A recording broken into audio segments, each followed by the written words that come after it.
Once there was a man who had been by himself in a prison cell for many, many years.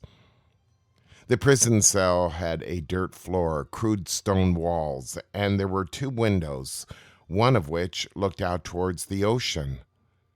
All of a sudden, he hears a scratching noise, and he looks down at the ground that is the furthest away from the window facing the ocean. He sees the ground moving, and he starts to think that he's losing his mind. But soon the ground breaks, and up pops a head with long hair and a beard. It was a prisoner. And the prisoner says, "Shh, listen. A group of us has been tunneling for about 6 years, and we finally reached your cell. We've have a way to cover up the entrance of this, and we've worked very hard. But now it's all on your shoulders, man.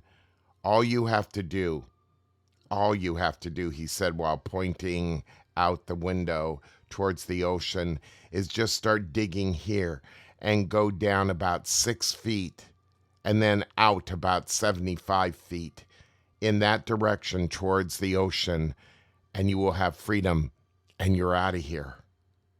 "Oh," he said, "I love that. That's great. I want to be free." "Okay," said the man, "I'll check with you in a few weeks."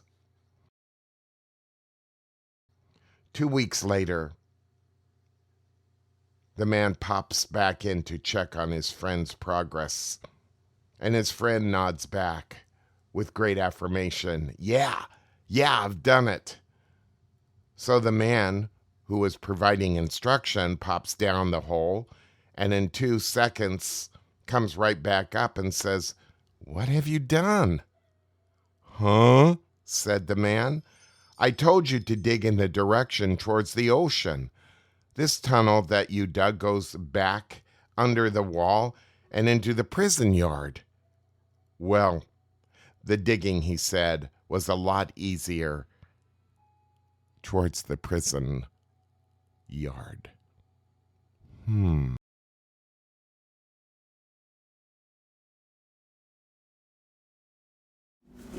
Well, this little year-end story is very powerful, is it not? People want everything quick, fast, and in a hurry. They want to do their digging where it's easy and not really where they have to dig within themselves to find a way out of their confusion, their doubt, their self-hatred. Every year I try to find you a story that I think will help you understand the difficulty of what it means to be in an authentic spiritual practice and what you might have to go through. This story embodies the whole thing, and I loved it from the moment I read it the first time, many, many years ago. Yeah, if you want out of your prison, well, most people don't. If you ask them, do you want out of your prison? No. They're very happy in the prison that they're in. The prison of their mind, their body, their emotions, their concepts, their beliefs, their theories, their psychology. How do you get someone out of that? Most people don't want out, so they don't try. And they look at the world and what's going on in the world, and they think, look at all that going on in the world. Isn't that terrible? Never realizing that they are a part of this world as I am, and that the only way out is not to dig back into where it's easy and find yourself back in the prison, but to do something daring, to do something meaningful with your life, to dig out of it with compassion and love. Love is not an easy experience. We want it to be easy emotionally. We go to our emotions because they're easy. We go to hate because it's easy. We go to fear because it's easy. We only do what's easy. We quit the practice because it's easy. We don't give because it's easy. We don't forgive because it's easy. We only do what's easy. What reward have I if I only live the easy life that my body and my genetics, my DNA dictate to me? I don't achieve anything in this world. I don't achieve anything in this life. You have to want a love that is greater than the love of your human nature. You have to want love more than wanting what you love, as I have said for many years on Aspire. So take a deep look at yourself this year. Is it what's easy that counts? Look what easy has done. It's ruined our environment. It's destroying our economics. It is killing our culture. And our politics represent nothing but self-hatred, abuse, and self-righteousness. Are we going to continue in this path? You may not be able to change the world, but you can change yourself. And if you can change yourself by transcending your genetics, your DNA, your mind, your body, if you can transcend or be willing to transcend the way you were raised and how you have lived in this land, this promised land as it is called, from the heart, from the soul, then you have done some great work in your life. And anyone listening to me right now can get on that path, but it takes effort, real effort. And sometimes it's really hard, not because the path is hard, but because of our hardness of heart. Because I am hard, I am difficult, I am set in my ways, I am fear. All of this pertains to the way we live our life. And until I am willing to drop what it is that I call the Gregory, until I'm willing to do that, all I have is the consequence of my karma, to live my life in the vein of my fear, my hatred, my anger. I'm watching a lot of my friends, my colleagues, die. I've lost more people this year than I have ever lost. Some people that meant a lot to me and some who were very curious to me. But all of them, did they live a meaningful life? Did they live a life worth living? Did they live an examined life, as Socrates said? Mostly not.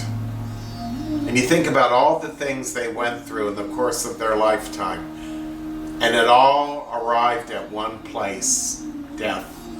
What does death mean? It can either be a transition or it can be a repetition. It's up to you in how you live in this moment.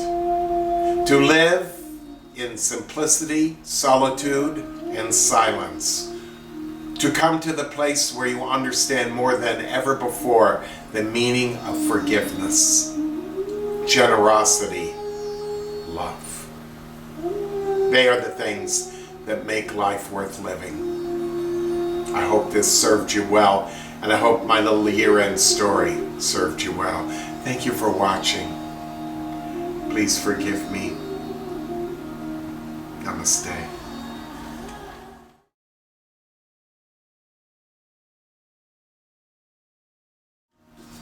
Well, here I am again asking you to help me in our year-end donations. It is only through your tax-deductible gifts, as you know, that Aspire is able to serve people both in radio and television, as well as hospice and all the work that I do, even my new BAPMO project, where we are helping children understand the nature of loving kindness. And we're serving them and the poorer ones with food and clothing and toys and everything basically we can do to serve.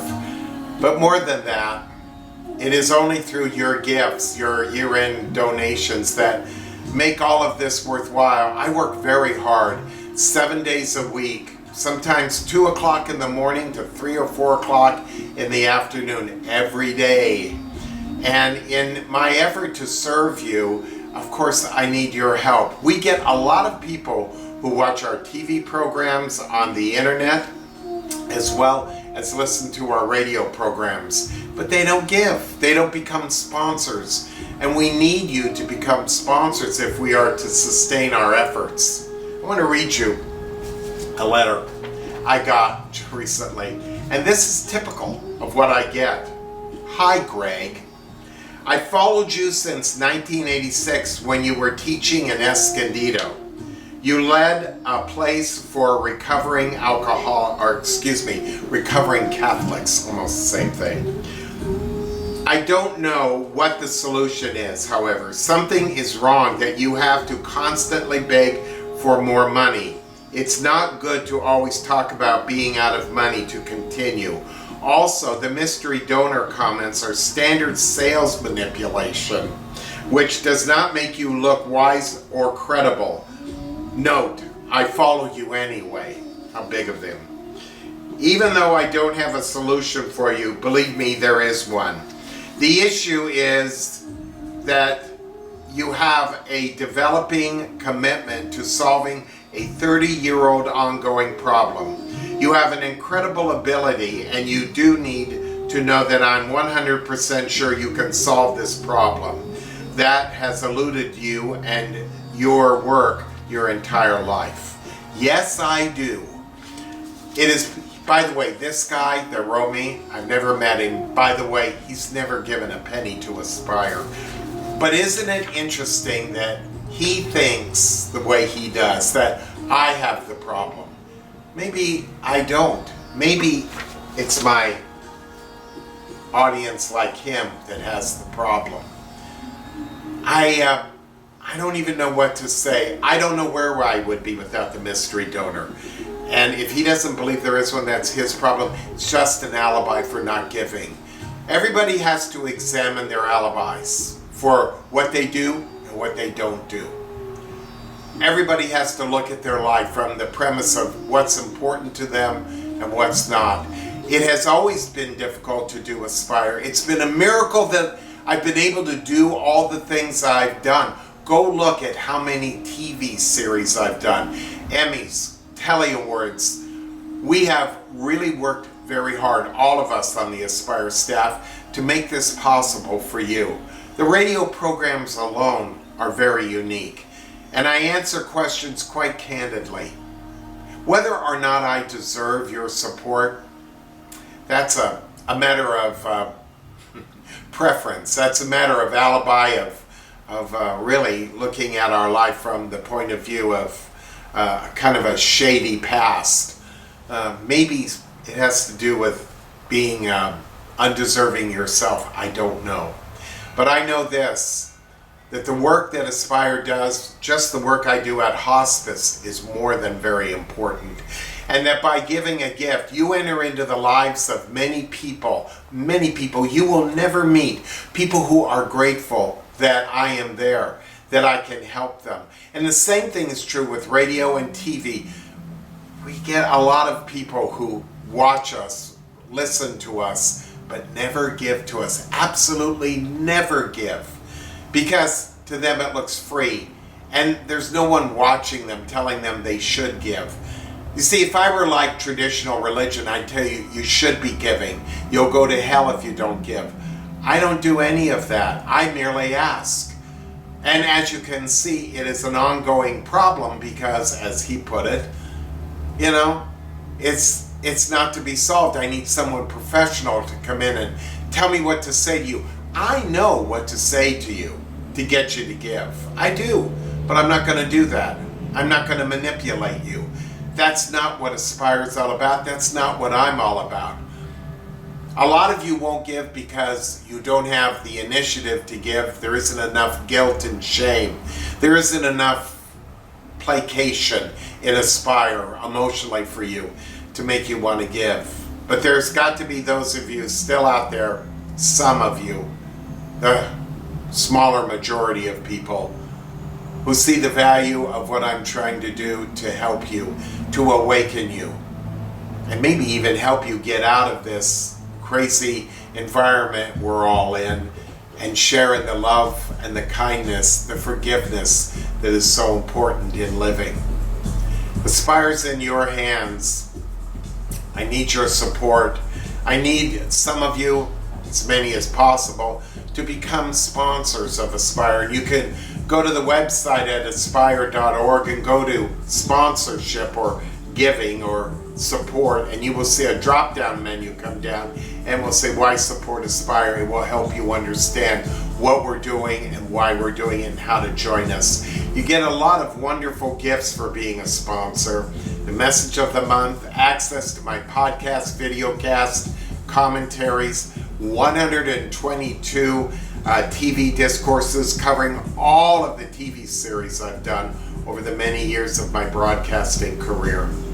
Your support is very necessary. On top of all that, our mystery donor will match your donations beginning September the 1st all the way through New Year's Day. So I'm very grateful for that. Without his support, I don't know where we would be. So whether you believe in him or not, whether you think he's there or not, it really doesn't matter. It's just your giving that matters. The sincerity of your heart to see me work as hard as I do to serve you and maybe to give back a little bit. Give back so we can continue helping many, many people you may never meet in the flesh. Make your gift today. Become a sponsor today. And I'm sorry I have to keep coming to you about this, but it is the way of the world. Please forgive me. Namaste.